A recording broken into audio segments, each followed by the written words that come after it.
First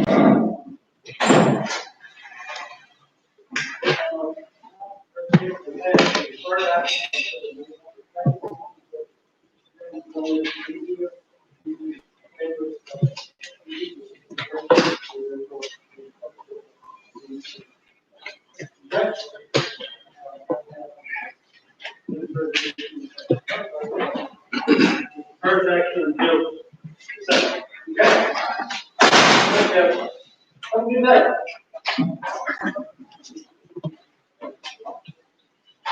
Thank you, Mr. Carl. Yes, sir.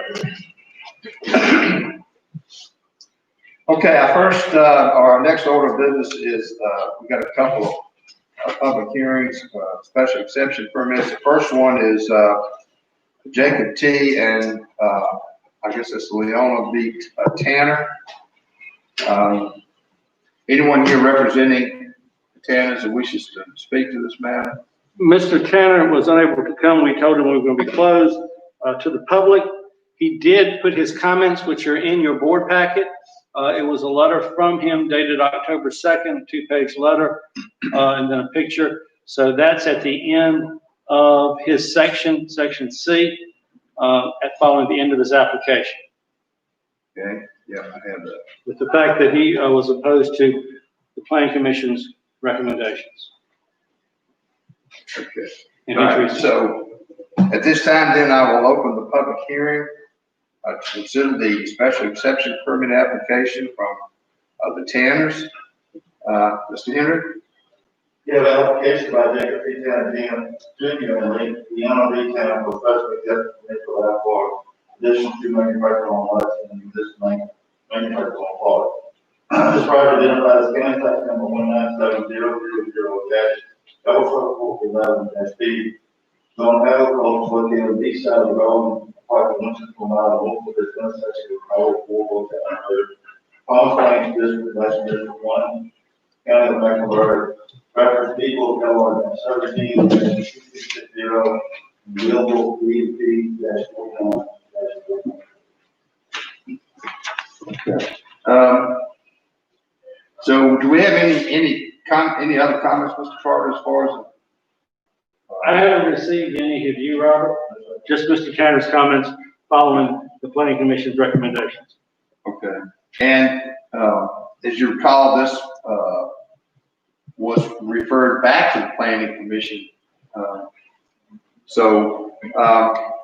And the Planning Commission at this meeting also denied the application. So the public hearing is now closed. What's the board's recommendation? Mr. Chairman, this is a portion of my district. I support the Planning Commission decision of the denial due to several reasons. One, correct me if I'm wrong. One is the installation of the water and electrical without permit, and there's no permit from the health department of the inspection. So your motion is to deny, accept the Planning Commission this decision. All right, you've heard that motion. Any discussion on the motion? All in favor of the motion, say aye. Aye. Okay. Thank you. Next, we have an application from Urian Hayes. Mr. Henry? Application by Urian Hayes for special exception permit to allow for private office. This property identifies county tax number 168-00-01-015 on agriculture located on the north side of Highway 804, County Arizona, west of 0.3 miles west of the intersection with 846 Wildlife Country Road. Portion District, West District 1, County of Mecklenburg, record people, Illinois, tax 19-1345, and Willville, tax 17-145. Okay, is anyone here representing your Hayes who wishes to speak to this matter? Please come forward.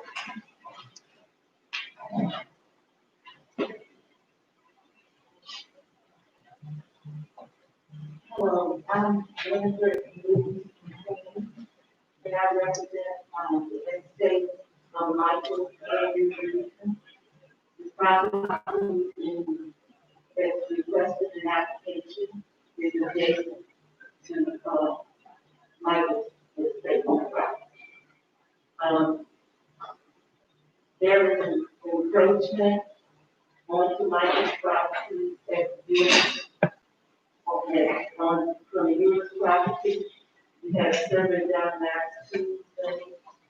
The states have been posted, however, I do not have a written report as yet.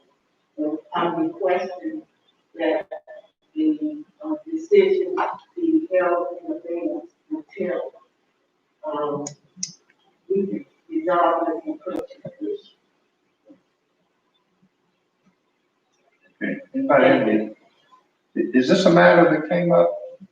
It was brought up, Al, but, Mr. Hargrave showed me some pictures and stuff where they just done a survey and it's actually running through the house now. So we talked about this a little bit and Yeah. you want to comment what you want to do, Mr. Hargrave? Yeah, what I would like to do in the requisition of what has been requested, the owner of the property has deceased and the executor of the estate is here. And so what I would like to do is to defer the matter until all civil matters get resolved. That means until all legality has been resolved and so forth. And until then, I will ask that we do not issue a special exception permit.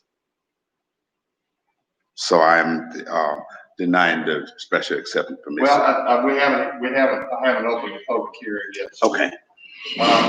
All right, so at this time, I will open the public hearing to consider the application from Ura Hayes. Anyone wishing to address this matter? We get any other, we got one opposition letter, is that right? Yes. Okay.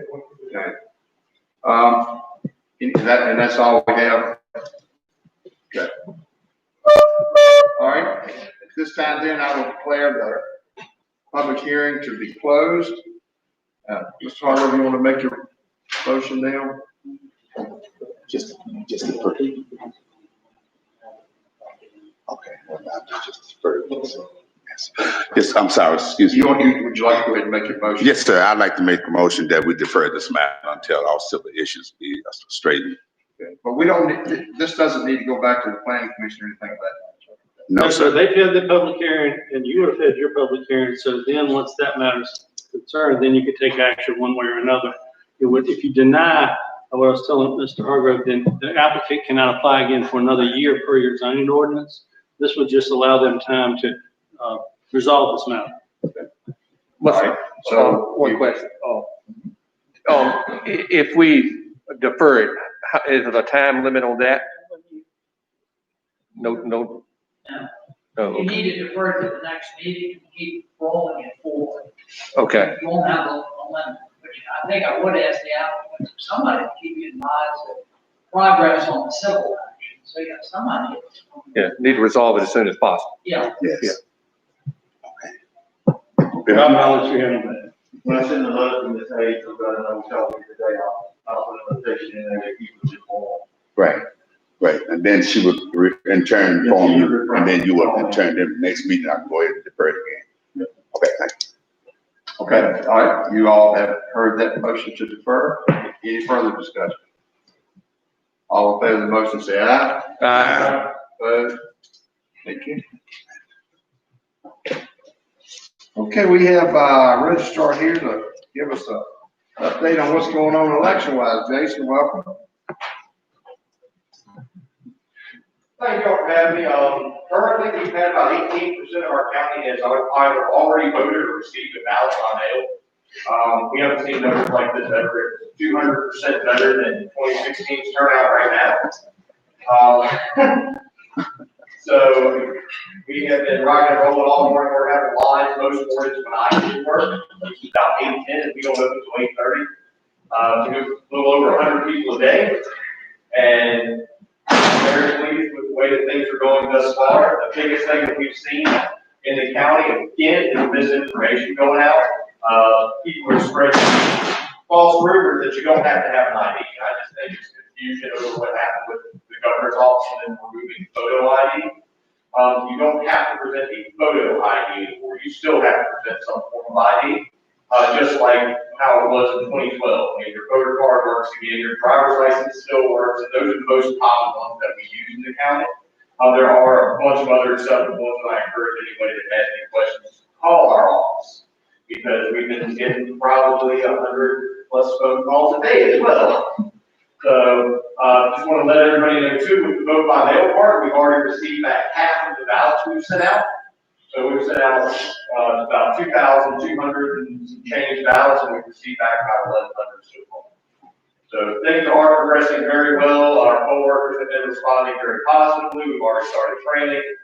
We've been doing the social distancing as required. Thank you all again for letting my office open now. It's been much different had it gone otherwise, but we clean after every voter and try to keep it as sanitary as possible. We included that in part of our training. And that being said, if you vote on election day this year, expect to win.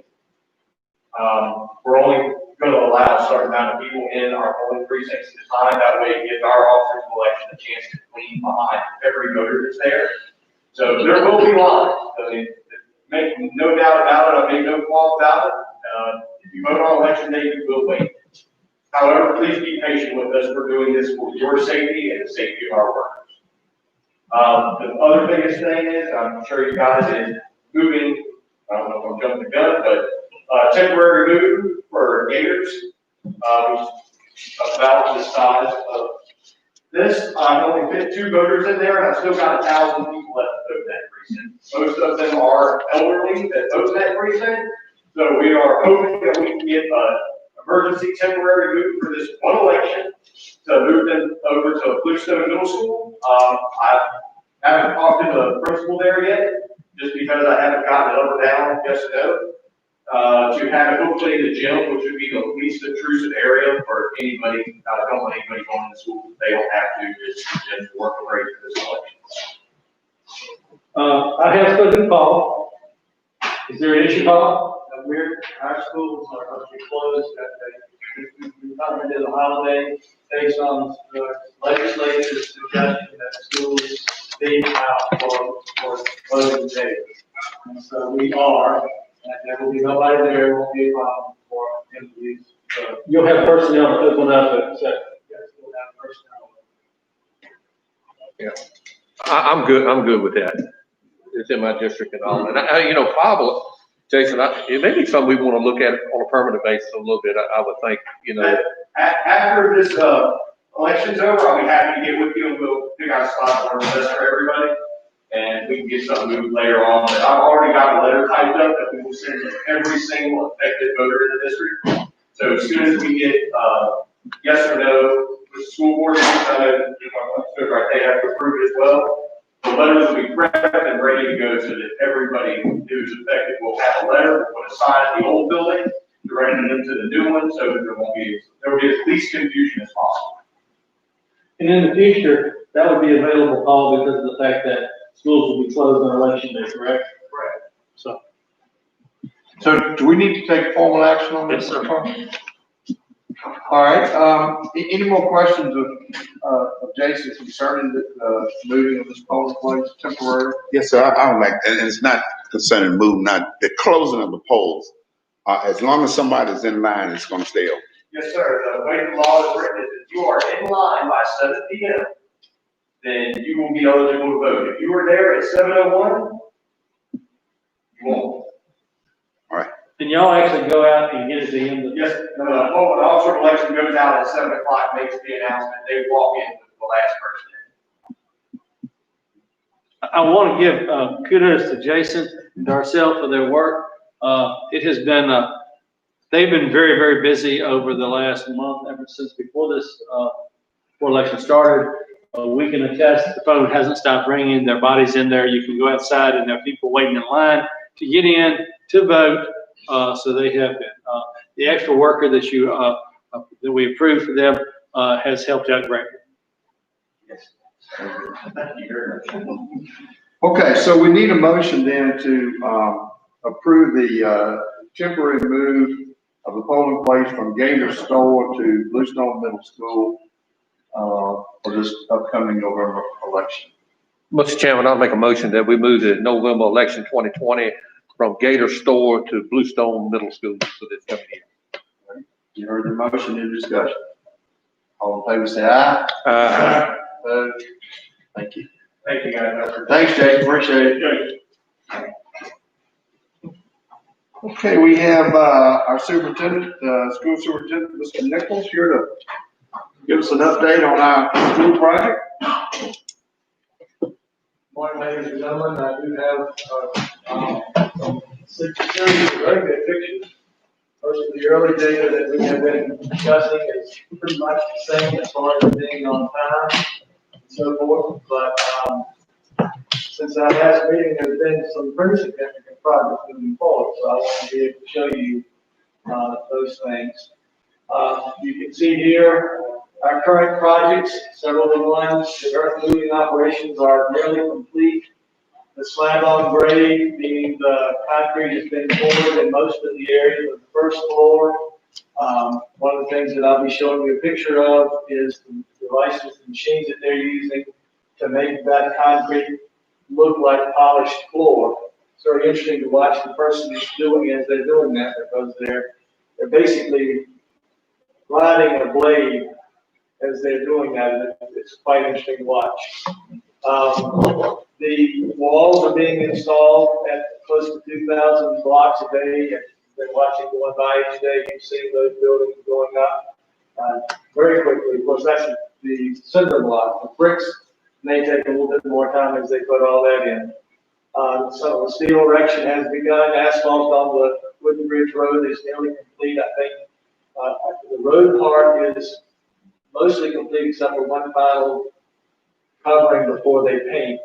And then roofing has started on the central utility plant, which is the first building that you saw going up. There have been no current delays in material shipments. We still are working very closely with Skanska and monitoring all the materials as they're coming up, and we're very pleased with that.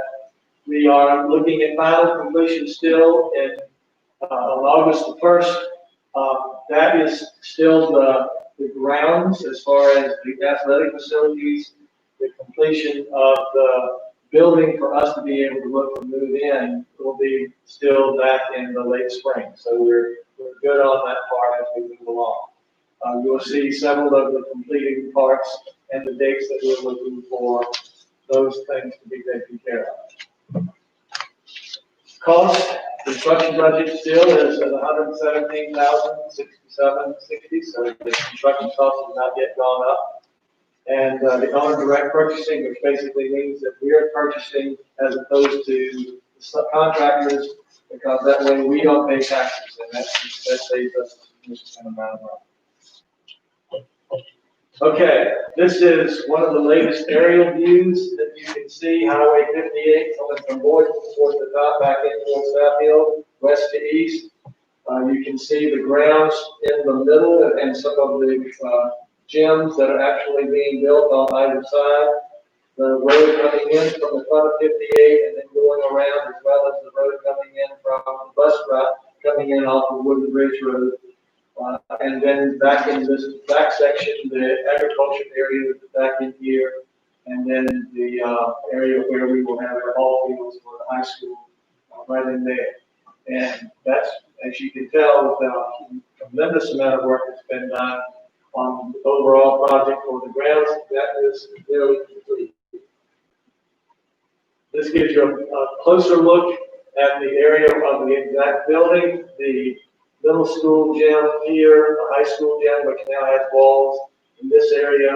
Cafeteria areas are going to be here and in here. This is the auditorium section right there. And then the high school, middle school here, high school here, with the CPD program in this area. These yellow sections are where they have poured concrete and have cover so that it won't get messed up by rain. And then this is the utility building down here that we now even have a roof on. So tremendous amount of work that's been going into that. This is a wide angle shot. It looks a little bit at angle, but this is a very recent shot from just last week that can show how much we've had an impact on my finger again. The middle school gyms here and the high school gyms over here. This is the biggest crane I've ever seen in my life. It's been putting so much of the roofing material on there. you have to very carefully plan where you even move that because it's weighed so many tons. It came in on five different trucks. And, it's got to be so tall in order to be able to reach over to the building to put materials on the roof when that comes up, without having it tilt over one way or the other. So it's like this is showing as they're putting roofing materials on the middle school again.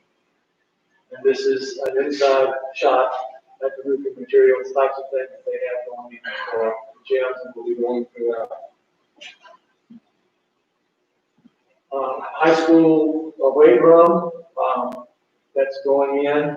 So it's showing the material, the work being done on the high school end of it. This is the central utility plant. You can see the work that's been done. The yellow that you see is the insulation to go, and that will be on all of the buildings. Of course, then they put the cinder block up, they put the insulation in place, then they put the brick over on top of that. This is inside with some of the hydronic piping that goes from the heating plant here over into the buildings, as well as electrical units that go in here for what goes into the main building itself. This is that machine that I was speaking of that they have to pick up with cranes and actually put on the concrete after they pour the concrete.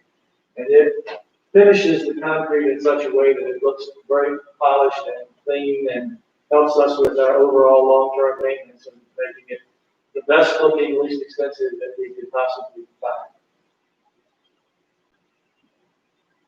There's a picture of the Woodbridge Road as it's been paved, and right where that, just beyond where that, you can see the mailbox is where the entrance comes in. They paved part of that entrance going into the school as well. That road's been closed for a while. It's much wide, significantly wider.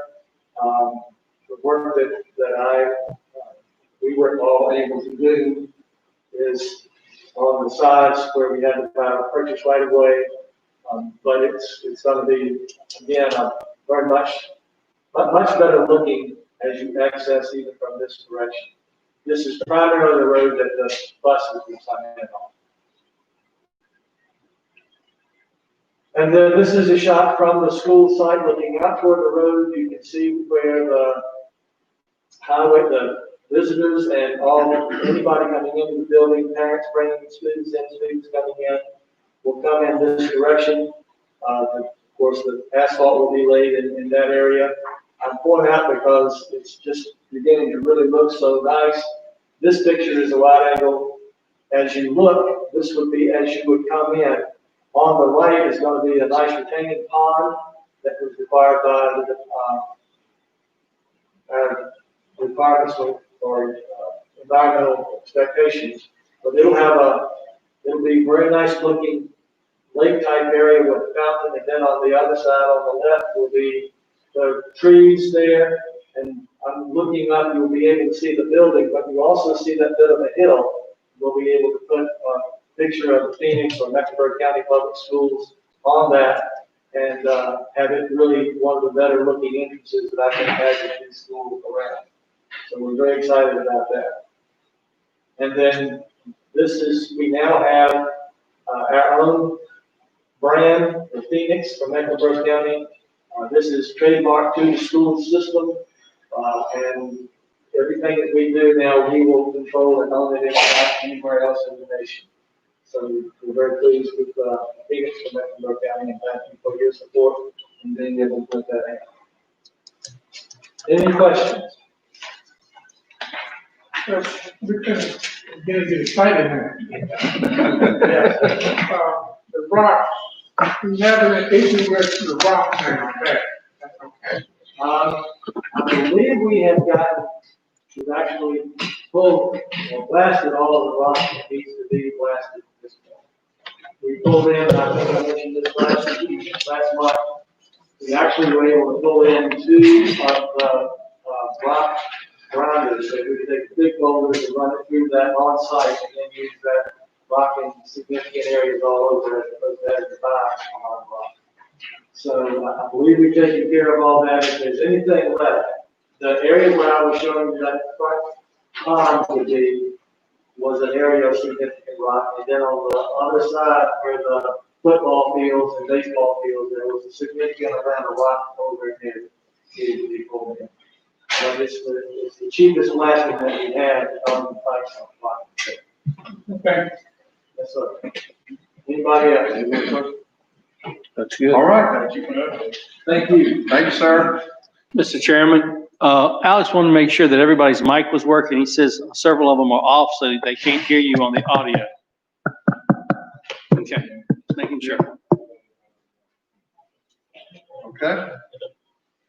All right, next we have, Budget and Finance Committee report. Mrs. Spain. Mr. Chairman and board member, the Budget and Finance Committee met on Tuesday, October the 13th, 2020 at 8:30 p.m. in the Board of Supervisor meeting room.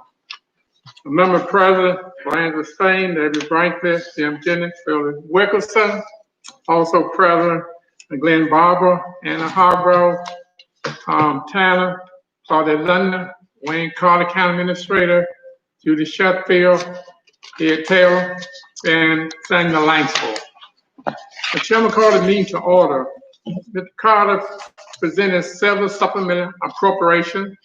The first are two claims to the 911 center to be two separate lighting strikes. And they are $8,333.74 for a strike on July the 23rd, 2020, and $11,596.99 for a strike on August the 7th, 2020. For the motion, Mr. Brankley, the committee unanimously recommend a supplemental appropriation of $19,930.73 to the 911 budget. The chairman would like to start and make a motion that we make the appropriation of $19,930.73 for 911 budget. Okay, all right, thank you. You've heard the motion. Any discussion? All in favor of the motion, say aye. Aye. Opposed? Carried. Next, is the library have received a CARE Act grant for $35,424 even. That will be used for the Chromebook and a Wi-Fi hotspot that will be for adult using and available next spring. Upon the motion, Mr. Wilkerson, the committee unanimously recommend the approval of the supplemental appropriation of $35,424 even for the library budget. The chair must stop, make a motion that we do receive the appropriation of $35,424 even. Okay, all right, any discussion on that motion? All in favor, say aye. Aye. Opposed? Thank you. Next, Tina Morgan has received a grant for $10,000 even for the BTC One That Love grant. The fund will be used for the marketing line item to promote the road trip for Mecklenburg County. And tourists spend over $144 million in 2018 in Mecklenburg County. That's significant. Like I said, thank Tina Morgan. Upon the motion of Mr. Jennings, the committee unanimously recommend to approve of the supplemental appropriation of $10,000 to the tourism market line item. Chairman, I'd like to stop and make a motion that we do make the appropriation of $10,000 even for the tourist market line item.